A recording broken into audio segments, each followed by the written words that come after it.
Good morning class 7 students. My name is Khushbu Jain and today I am going to teach you English Honeycomb Unit 5, that is quality. So students, before explaining you this chapter, I would like to request you all, if you don't have subscribed my channel, that is English Speaking with Khushbu Jain, please subscribe it and don't forget to like and share. Now let's start with the explanation of this chapter. Later on we will be completing our book exercise as well as question answers. So let's start with the explanation of this chapter.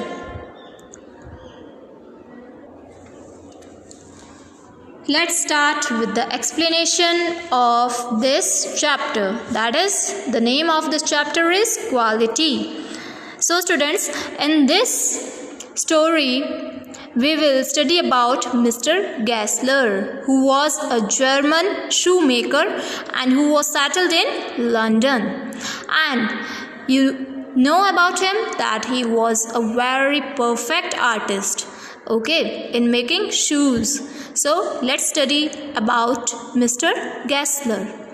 Quality. I knew him from the days of my father, of my extreme youth, because he made my father's boot.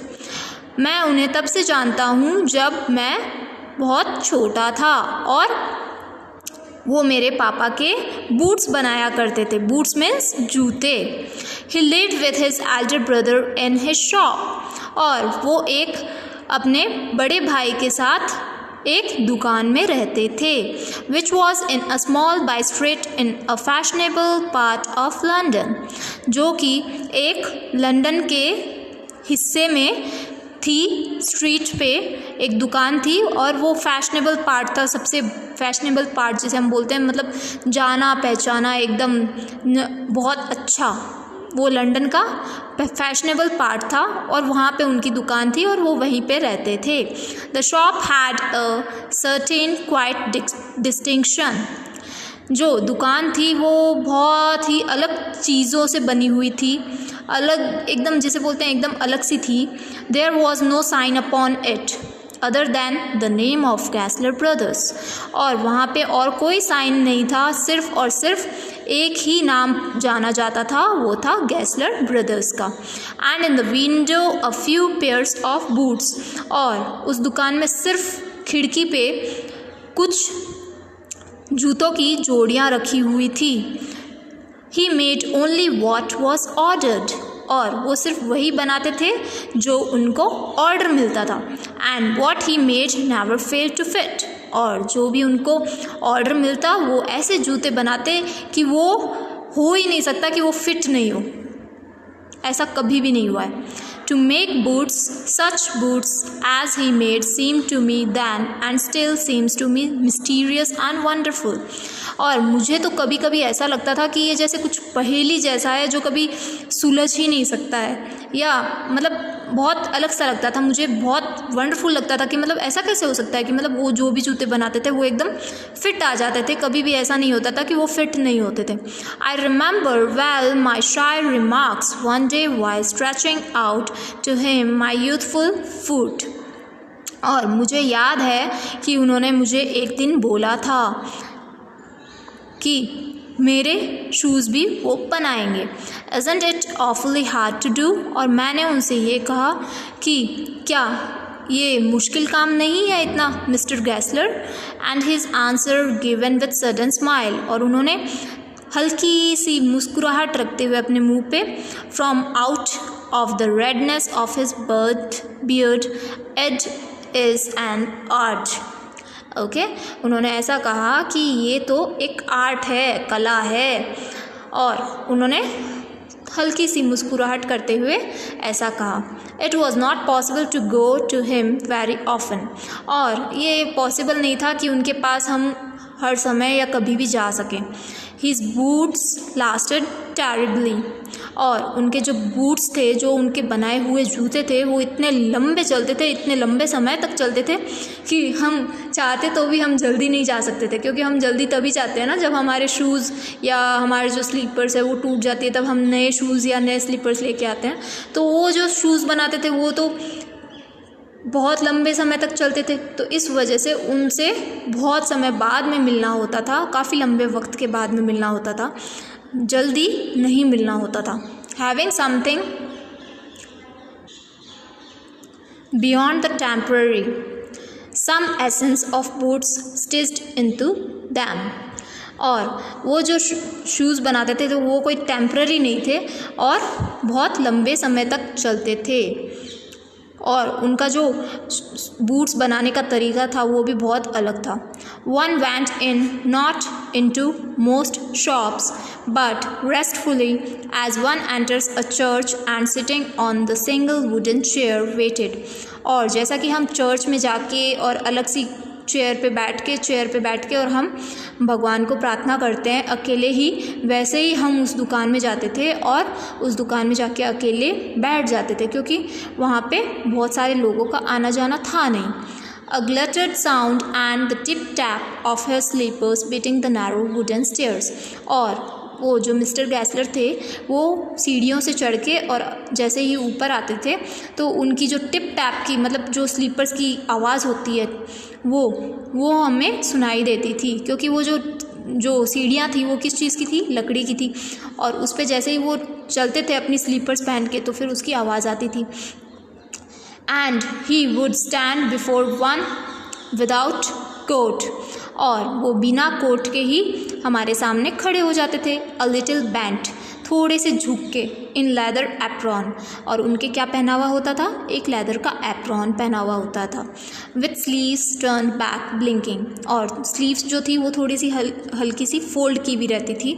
As if awakened from some dreams of boots, जैसे कि हमने कोई सपना देखा हो। And I would say how do you do mister Gessler, और मैं उनसे मिलते ही कहता मिस्टर गैसलर कैसे हो आप। Could you make me a pair of Russian leather boots, क्या आप मेरे लिए एक रशियन लेदर बूट्स बना सकते हैं, रशियन लेदर जूते बना सकते हैं।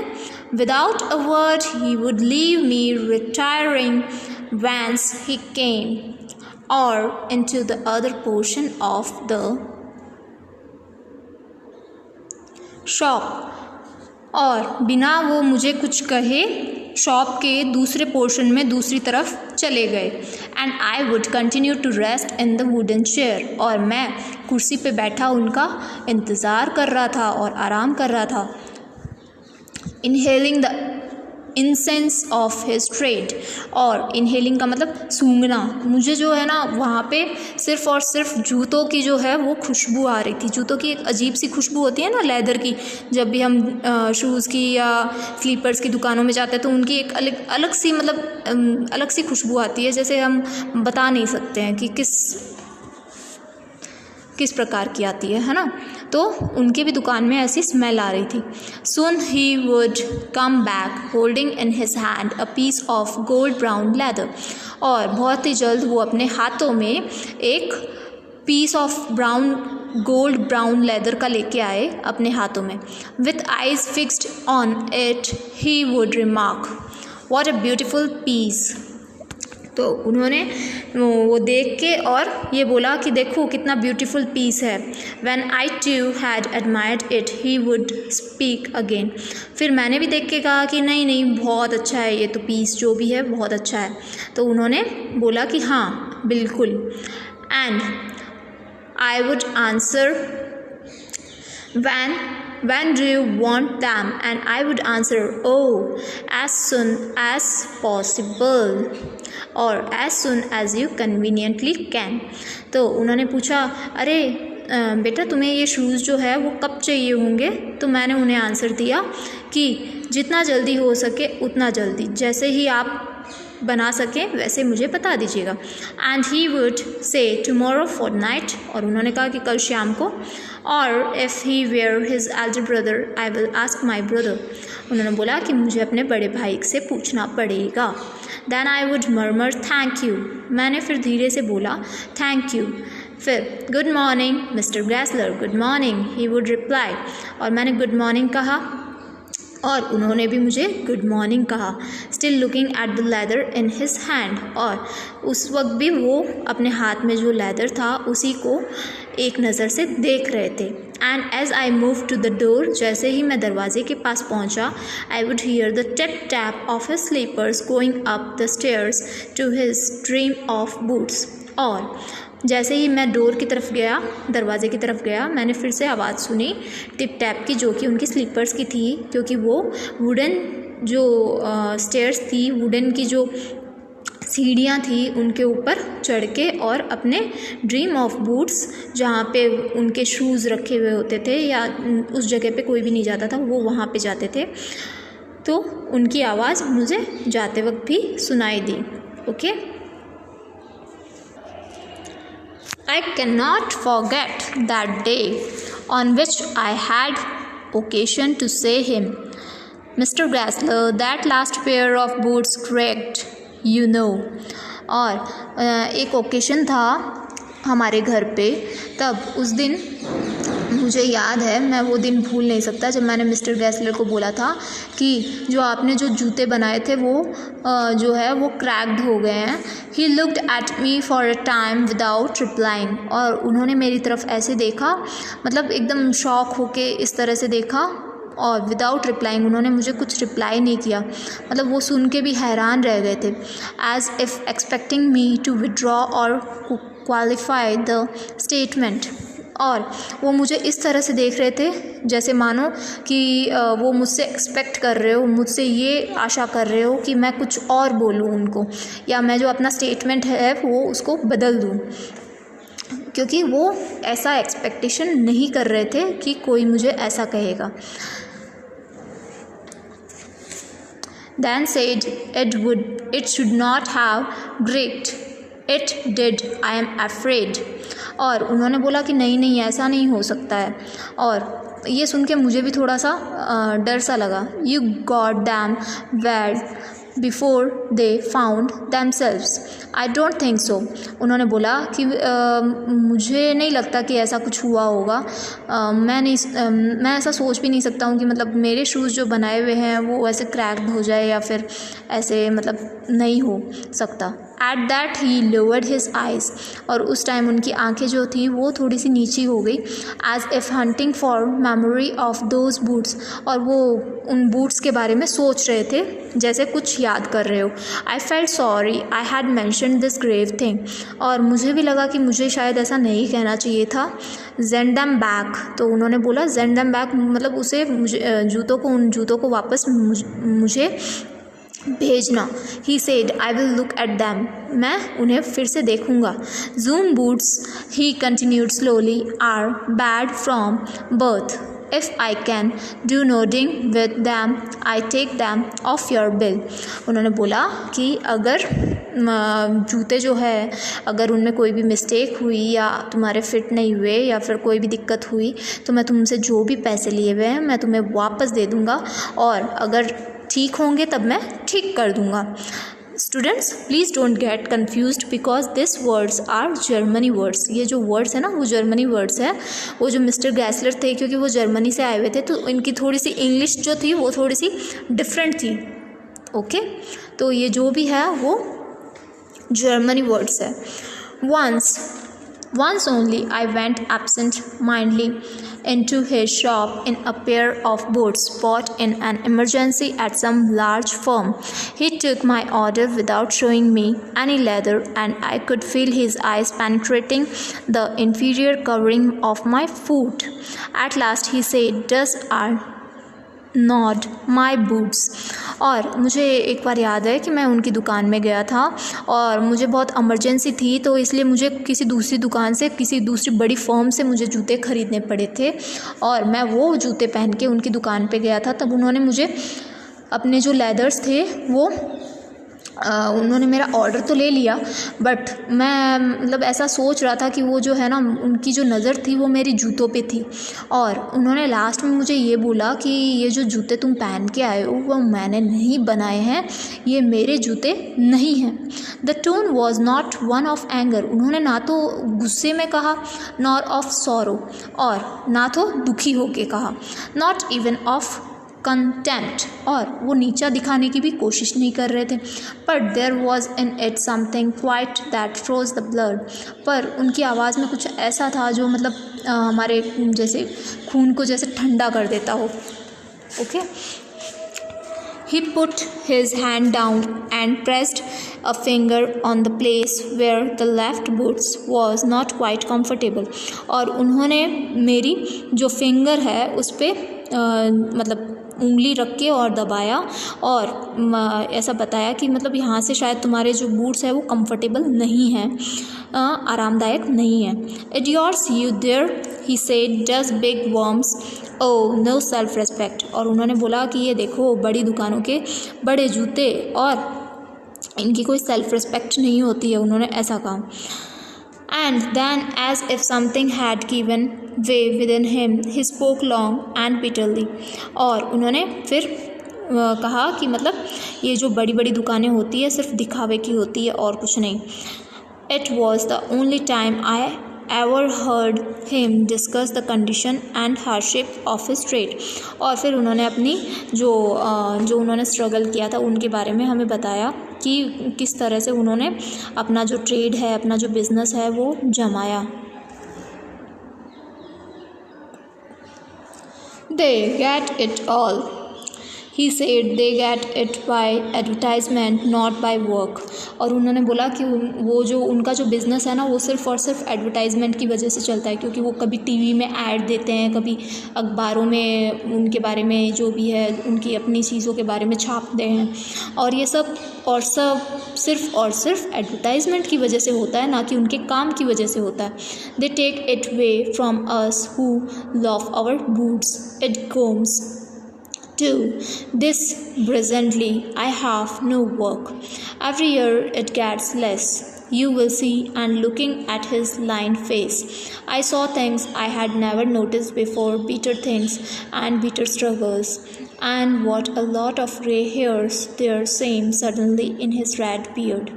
और फिर जो है वो मतलब ऐसा बता रहे थे कि इसीलिए जो हर साल जो बिज़नेस है वो लॉस में चलता है और उनको कितना स्ट्रगल करना पड़ता है अपना बिज़नेस जो है वो सेट रखने के लिए, और उनके जो बाल जो है वो भी ग्रे हो चुके हैं इतना काम कर कर के.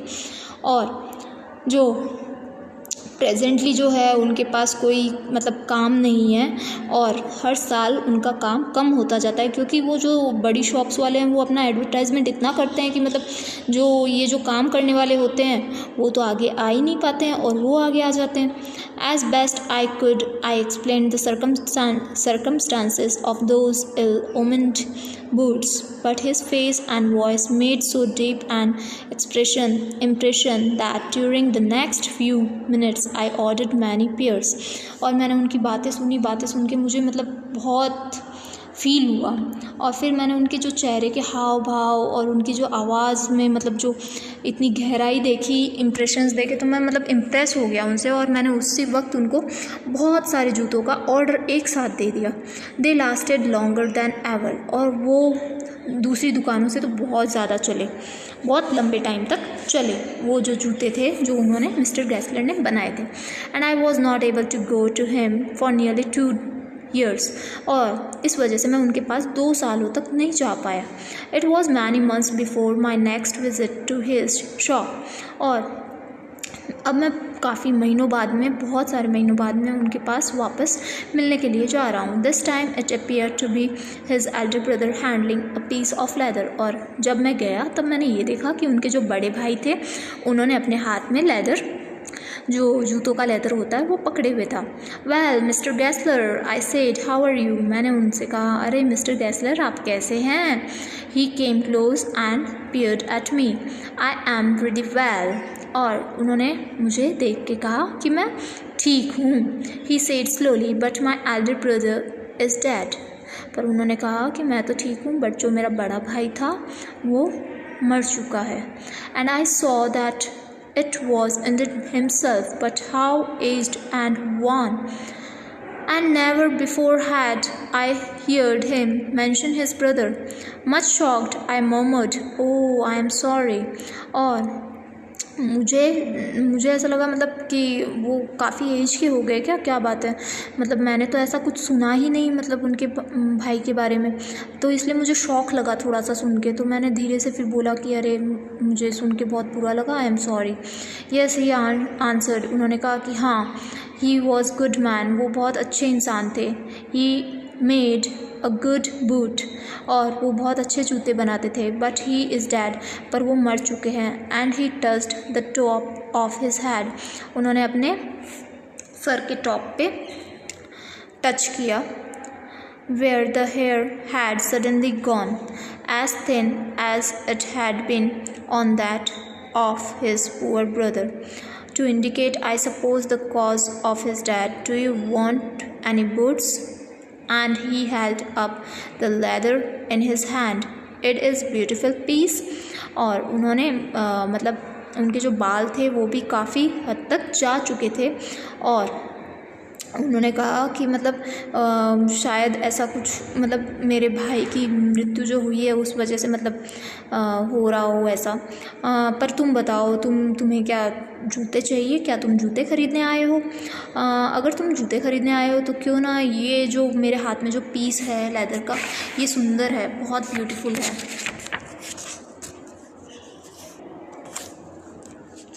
आई ऑर्डर्ड सेवरल पेयर्स, और मैंने बहुत सारे जूतों का ऑर्डर फिर से उनको दे दिया। It was very long before they came, but they were better than ever. थोड़ा सा वक्त तो ज़्यादा लगा था, पर जो जूते थे वो बहुत शानदार थे। One simply could not wear them out, और कोई भी ये नहीं चाहेगा कि उन जूतों को वो खोले।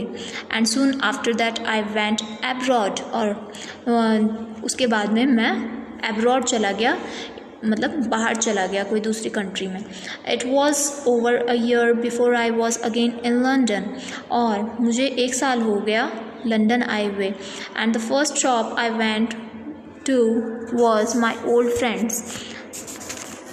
I had left a man of 60, और जो फर्स्ट शॉप थी जो मेरे ओल्ड फ्रेंड की थी वो 60 ईयर्स का था। I came to one of 75, pinched and worn, who genuinely this time did not at first knew me, और इतने सालों बाद में देख के वो उन्होंने पहचाना भी नहीं। Do you want any boots? He said. I can make them quickly. It is like dime. तो उन्होंने बोला कि क्या तुम्हें जूते चाहिए? मैं तुम्हें बहुत जल्दी जूते बना के दे दूँगा। I answered, please I want boots all around every kind, और मैंने कहा कि अरे मुझे तो हर तरह के जूते चाहिए और जल्दी। I had given those boots up when one evening they came one by one. I tried them on in shape and fit, in finish and quality of leather. They were the best he had ever made. और वो जो जूते पहन लेके आए थे उनको मैंने पहन के ट्राई किया था, और वो क्वालिटी वाइज और फिनिशिंग वाइज और लेदर वाइज बहुत अच्छे थे। I flew downstairs, wrote a cheque and posted it at once with my own hand, और मैं जैसे ही नीचे आके और मैंने उनके नाम का चेक लिखा और उनके हाथ में पकड़ा दिया उन सारे जूतों का जो मैंने लिए थे।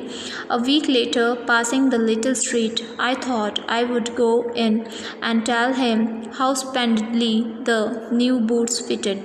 और एक हफ्ते बाद में मैं उसी स्ट्रीट से जा रहा था, उसी मतलब रास्ते से जा रहा था, और मैंने देखा कि वो दुकान है, तो फिर उस दुकान में जाके बोल तो दूँ कि जो मैंने जूते लिए थे वो बहुत अच्छे फिट हुए और मुझे बहुत अच्छे लगे।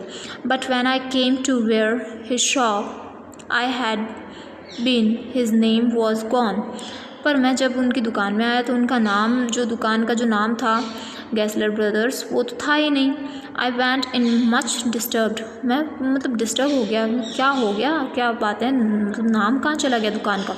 इन the shop there was a young man with an English face, और वो जो दुकान थी मिस्टर गैसलर की, वहाँ पे कोई दूसरा इंसान था, कोई दूसरा आदमी था जो कि जवान था। वो मुझे दिखा और वो इंग्लिश फेस था, मतलब वो कोई दूसरा ही था। मिस्टर गैसलर इन, आई सेड, और मैंने उनसे पूछा क्या मिस्टर गैसलर अंदर है? No sir, he said. उन्होंने कहा नहीं, no but we can attend to anything with pleasure, we have taken the shop over. उन्होंने कहा कि नहीं मिस्टर गैसलर तो अंदर नहीं है, पर आप दुकान के अंदर आ सकते हैं, ये हमारे लिए सौभाग्य होगा। आप अंदर आइए दुकान के, और हमने जो ये दुकान है वो ले ली है। Yes I said but mister Gessler. मैंने कहा ठीक है, पर ये बताओ मिस्टर गैसलर कहाँ हैं? ओह ही आंसर्ड डेड। और उन्होंने आंसर दिया कि वो तो मर चुके हैं। Dead? But I only receive this boots from him last Wednesday week. पर वो कैसे मतलब मर गए? वो ऐसा कैसे हो सकता है? मैंने अभी लास्ट वेडनेसडे को ही तो मैंने उनसे ये जूते लिए थे।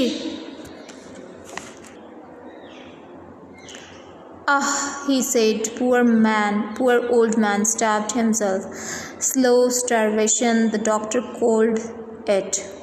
You see, he went to work in such a way.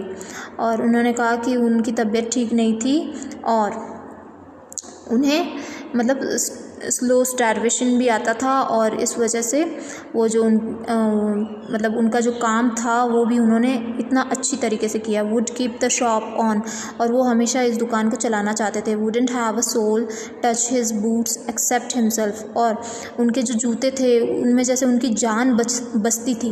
Van he got an order, जब उनको ऑर्डर मिला, it took him such a time people won't wait, और जब भी उनको ऑर्डर मिलता था वो उनको थोड़ा टाइम लगता था उस तरह के जूते बनाने में, पर जो लोग थे वो वेट नहीं करते थे।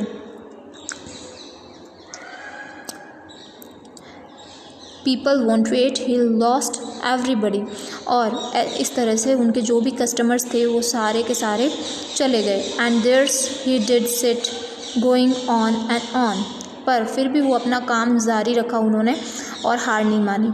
I will say that for him not a man in London made a better boot. मैं एक बात तो कह सकता हूँ कि उन जैसा मतलब आर्टिस्ट या उन जैसा जो बूट मैन है वो पूरे लंदन में नहीं मिलेगा, क्योंकि वो इतने अच्छे बूट्स बनाते थे, इतने अच्छे जूते बनाते थे। But look at the competition, पर देखो तो सही, ये जो आजकल जो कंपटीशन बढ़ गया है मार्केट में हर चीज़ों में, मतलब अगर किसी को भी कोई चीज़ अगर सस्ती मिलती हो दूसरी दुकान में तो वो दूसरी दुकान में चला जाता है ना। ही नेवर एडवर्टाइज्ड, और उन्होंने अपनी दुकान का कभी भी एडवर्टाइज भी नहीं किया। Would have the best leather too, जबकि उनके पास सबसे अच्छे क्वालिटी के लेदर्स होते थे। And do it all himself, और सारा का सारा काम वो खुद करते थे। Well there it is, what could you expect with his ideas. फिर उन्होंने कहा कि पर क्या कर सकते हैं, पर आप क्या एक्सपेक्ट करते हैं उनकी आइडिया से। But starvation that may be a bit flowery as the saying is, but I know myself he was sitting over his boots day and night to the very last you see. उन्होंने कहा कि मतलब वो बैठे रहते थे और अपने बूट्स के बारे में दिन रात सोचते रहते थे, और वो जूतों से बहुत प्यार करते थे। Watch him, never gave himself time to eat, never had a penny in the house. All went in rent and leather. How he lived so long, I don't know. He regularly let his fire go out. He was a character, but he made good boots. Yes, I said he made good boots. उन्होंने कहा कि भाई पता नहीं वो कैसे खाते थे, कैसे उनका घर चलता था, समझ में नहीं आता, क्योंकि जो भी पैसे थे वो सारे के सारे तो वो अपने लेदर्स ख़रीदने में लगा देते थे और घर का रेंट, दुकान का रेंट भरने में लगा देते थे। मुझे तो ये नहीं समझ में आता कि वो इतने सालों तक जिए तो जिए कैसे, मतलब उनके पास मतलब इतना पैसा भी नहीं था कि वो मतलब जी सके, और उनका जो कैरेक्टर था वो बहुत ही अच्छा था और वो बहुत अच्छे इंसान थे और बहुत अच्छे जूते बनाते थे। तो फिर उसने जो हमारा जो कस्टमर था उसने कहा हाँ ये बात तो सच है कि वो बहुत अच्छे जूते बनाते थे। So this was a story written by John Galsworthy. So students, I hope you understood this story very well. Now we are going to complete our book exercise. Later on we will be completing our question answers. Now students, please take out page number 78 in your honeycomb textbook. See, here you are having working with language. Study the following phrases and their meanings. Use them appropriately to complete the sentence that follow. Look after, take care of, look down on, disapprove or regard as inferior. Look in or someone, make a short visit, look into, investigate, look out, be careful, look up, improve, look up to, admire. Okay, so we have to use these words so that we can complete our sentences. Okay, so you have to see, after a very long spell of heat, the weather is dash at last. What will come here? The weather is dash at last. We have no right to dash the people who do small jobs. Think about it. Nitin has always dashed his uncle, who is self-made man. The police are dash the matter thoroughly. If you want to go out, I will dash the children for you. I promise to dash on your brother when I visit Lucknow next. Dash when you are crossing the main road. Okay, let me show you the answers that you have to write in your textbook. So students, these are the answers. After a very long spell of heat, the weather is looking up. Means looking up, what we have seen, looking up. We have no right to look down on people. Look down means disapprove or regard as inferior. Nitin has always looked up to his uncle. Looked up to, okay? Look up to means admire. The police are looking into the matter thoroughly. Looking into means they are investigating. If you want to go out, I will look after the children for you. Look after means take care of. I promise to look in on your brother when I visit Lucknow next.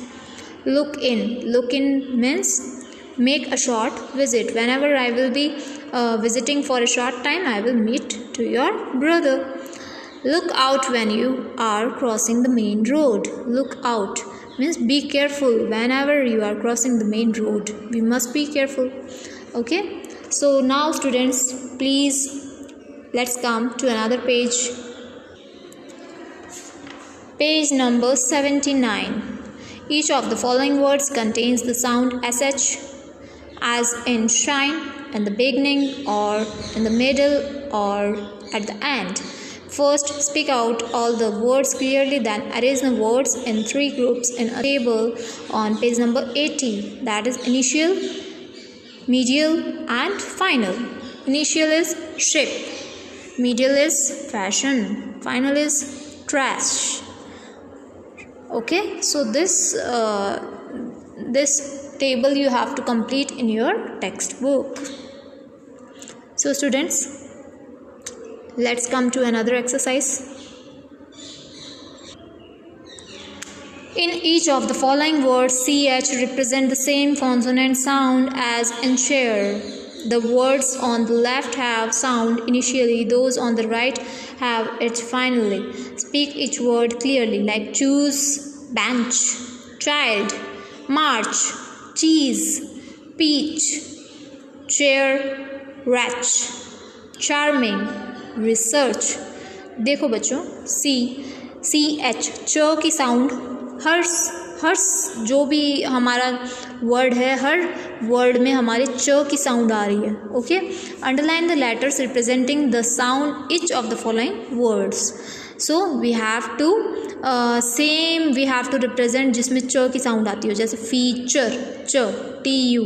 Okay, आखरी क, CH, archery. Okay, picture TU, चर. Reaching CH. Okay, NATURE, nature, char, TU. Matches, CH underline क्या करेंगे, CH. Reaches, CH. Batch, CH. Church, CH. Okay. So students, these are the words that you have to underline, that is CH and TU, जो एक ही sound हमें बताते हो. Okay, I hope you understood. Now we are going to do our question answers. So students, now let's do our question answers that you have to complete in your honeycomb notebook. So please take out your notebook and write down chapter name, then start answer the following questions. Question number 1, what was the author's opinion about Mr. Gessler as a bootmaker? Author का जो था वो क्या opinion था mister Gessler को लेके. According to the author mister Gessler was the best boot maker in the city. Author जो है वो ये सोचते थे कि मिस्टर गैसलर जो हैं वो सबसे बेस्ट बूट मेकर है पूरी सिटी में, पूरे शहर में. He made only what was ordered and what he made never fail to fit. और वो ये सोचते थे कि जो भी ऑर्डर उनको मिलता है वो सिर्फ़ और सिर्फ वही जूते बनाते हैं, और वो जो जूते वो बनाते हैं वो कभी भी जो है वो ऐसा नहीं होता कि फ़िट नहीं होते, हमेशा वो जूते फिट होते हैं. The boots made by him were mysterious wonderfully. और जो बूट्स बनाते हैं वो मिस्टीरियसली, मतलब एक पहेली जैसे होते हैं बट बहुत वंडरफुल होते हैं. He was the perfect artist in this job. और वो जो है वो सबसे परफेक्ट आर्टिस्ट थे इस काम के लिए. Question number 2, why did the author visit the shop so infrequently. जो ऑथर थे वो बहुत लंबे टाइम तक आते थे शॉप में, क्यों? The boots made by mister Gessler lasted very long. जैसा कि हम सब जानते हैं कि उनके जो मिस्टर गैसलर के जो शूज़ बनाए हुए होते थे वो बहुत लंबे समय तक चलते थे, longer than the usual ones. जैसे हमारी जैसे स्लीपर्स अगर 1 महीने चलती है तो उनके जो जूते थे वो 3-4 महीनों तक चलते थे. मतलब बहुत जो यूजुअल जो हमारे जो शूज़ या स्लीपर्स चलती है उनसे डबल वो चलते थे जो मिस्टर गैसलर बनाते थे. He didn't want new ones. और उसको नए जूतों की ज़रूरत नहीं पड़ती थी क्योंकि उसके पुराने वाले ही जो है वो ख़राब या फिर नहीं होते थे, कुछ भी उसको नहीं होता था, मतलब बहुत लंबे समय तक चलते थे. Therefore the author visit the shop so infrequently. और इसीलिए ऑथर को बहुत वक्त लग जाता था वापस मिस्टर गैसलर की दुकान जाने में, क्योंकि हम दुकान तो तभी जाते हैं ना जब हमारी शूज़ या स्लीपर्स जो है वो मतलब ख़राब हो जाती है या टूट जाती है, तभी हम जाते हैं ना नई चीज़ लेने के लिए. नई चीज़ लेने के लिए तो हम तभी जाएंगे जब हमारी पुरानी चीज़ जो है वो ख़त्म हो जाएगी या फिर ख़राब हो जाएगी, तभी हम नई चीज़ लेके आते हैं. Question number 3, what was the effect on mister Gessler of the author remark about a certain pair of boots. Okay, जो मिस्टर गैसलर जो थे उनके ऊपर ऑथर ने जो बोला था उन पेयर ऑफ शूज़ के बारे में, उन मिस्टर गैसलर को कैसा लगा. When author remarked about a certain pair of boots as being tricky, mister Gessler looked at him as if surprised and waited for some time to let the author withdraw or qualify his statement. मतलब जब author ने उनको ऐसा बोला कि अरे आपने जो शूज़ बनाए थे वो तो क्रैक्ड हो गए, तो वो जो मिस्टर गैसलर थे उनको ये सुन के थोड़ा सा मतलब एकदम अजीब सा लगा, मतलब सरप्राइज्ड हो गए वो सुन के कि ऐसा कैसे हो सकता है, मतलब मेरे बनाए हुए जूते ऐसे कैसे हो सकते हैं. फिर उन्होंने कुछ देर वेट किया, सोचा कि क्या पता मतलब ऑथर जो है वो अपना स्टेटमेंट बदल दे या फिर कुछ और कह दे, पर ऐसा हुआ नहीं. Then he asked the author to get the pair back to him check and said if he could not repair them then he would take them off his bill. फिर उन्होंने कहा कि ठीक है, अगर ऐसा कुछ हुआ है, वैसे मेरे हिसाब से तो ऐसा कुछ होना नहीं चाहिए, पर अगर ऐसा कुछ हुआ है, तुम्हारे जूते क्रैक्ड हो गए हैं, तो तुम उन जूतों को, वो जो जूतों की जोड़ी है वो मुझे वापस से भेजना, मैं फिर से देखूँगा, अगर हो सकेगा तो मैं उनको ठीक कर दूँगा, रिपेयर कर दूँगा, और नहीं अगर रिपेयर होंगे तो मैं तुम्हारे सारे के सारे जूते के जो पैसे हैं वो तुम्हें वापस मैं रिटर्न कर दूंगा। Question number 4, what was mister Gessler complaint against big firms. Mister Gessler जो थे उनको मतलब बड़ी जो फार्म्स थी, बड़ी बड़ी जो दुकानों के शोरूम्स थे, उनसे उनको क्या कंप्लेंट थी, उनको क्या शिकायत थी। Mister Gessler complaint against big firms was that they got their business by advertisement. वो बोलते थे कि जो उनका बिजनेस जो चलता है वो एडवर्टाइजमेंट की वजह से चलता है, वो बहुत ज़्यादा एडवर्टाइज करते हैं, नॉट बाय गुड वर्क। जो उनका जो काम है वो सिर्फ और सिर्फ एडवर्टाइजमेंट की वजह से चलता है, ना कि उनके मेहनत की वजह से। They did not have any respect for the work they do. और उनको कोई रिस्पेक्ट भी नहीं है, अपना जो काम करते हैं उनके लिए भी उनको कोई रिस्पेक्ट नहीं है। Every year mister Gessler sale was getting less. हर साल जो है मिस्टर गैसलर की जो ये सेल थी, जो जूतों की कमाई थी, वो कम से कम होती थी। मतलब हर साल उनकी जो आमदनी थी वो घट रही थी।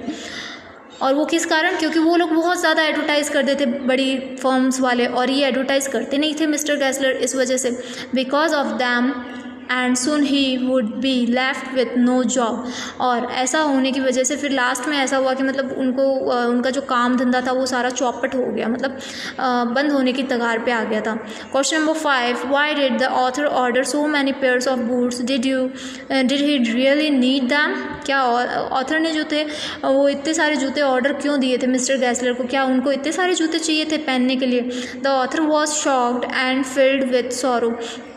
ऑथर जो था वो उनकी बातें सुन के बहुत शॉक हो गया था, बहुत मतलब उसको झटका लगा था और वो बहुत दुखी भी हो गया था। By the news of death of mister Gessler, जब उसको ये सुनने को मिला कि मिस्टर गैसलर के बड़े भाई जो है वो मर चुके हैं। Death of mister Gessler's elder brother, out of pity and with an intention to help him the author order so many pairs of boots. और उनकी हेल्प करने के लिए और मतलब उनका जो ऑथर का जो इंटेंशन था वो सिर्फ और सिर्फ ये था कि मैं किसी भी तरह से मिस्टर गैसलर की हेल्प कर सकूं, और इसीलिए उन्होंने इतने सारे पेयर्स जूतों के, बूट्स के ऑर्डर किए। No he didn't really need them. नहीं, मिस्टर गैसलर को इतने जूते नहीं चाहिए थे, पर उन्होंने सिर्फ और सिर्फ उनको हेल्प करने के लिए और ताकि उनको उनके भाई का जो मरने का जो दुख है उनका थोड़ा वो कम कर सके, इस वजह से उन्होंने उनको ऑर्डर इतने सारे जूतों का दिया। So students, I hope you all understood this chapter very well as question answers. So if you liked it, please don't forget to like, share and subscribe my channel. Thank you and have a nice day.